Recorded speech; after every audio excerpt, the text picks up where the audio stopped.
আমি বলতে চাই, একজনকে মাত্র গ্রেফতার করেছে, একজনকে গ্রেফতার করলে চলবে না।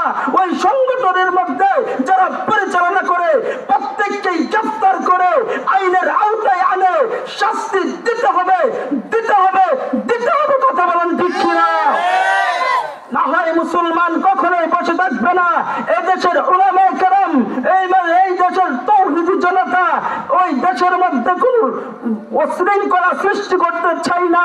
যদি অশৃঙ্খলা সৃষ্টি করত তাহলে তারাও মানুষকে ধরে ধরে মারত। কথা বলেন ঠিক কিনা?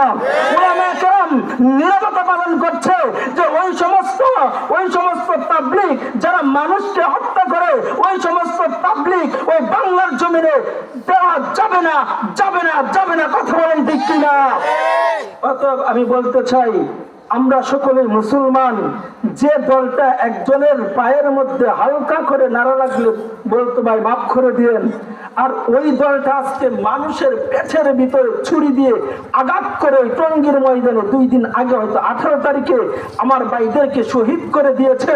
আমি বলতে চাই, ওই সমস্ত খুনিরা বাহিরে ঘুরে আর আমার ভাই কবরের মধ্যে শহীদ অবস্থায়, এটা কখনোই হতে পারে না। ওদেরকেও জেলের মধ্যে আটকাইতে হবে, ওদেরকে ফাঁসির কাছে ঝুলাতে হবে, ঝুলাতে হবে। কথা বলেন ঠিক কিনা? উলামায়ে কেরাম রাজপথে যদি নামে, এদেশের তাওহীদি জনতা যদি রাজপথে নামে, তাহলে এই সমস্ত চাঁদানিদেরকে বাংলাদেশ থেকে তাড়াতে বাধ্য করবে, বাধ্য করবে। কথা বলেন ঠিক কিনা?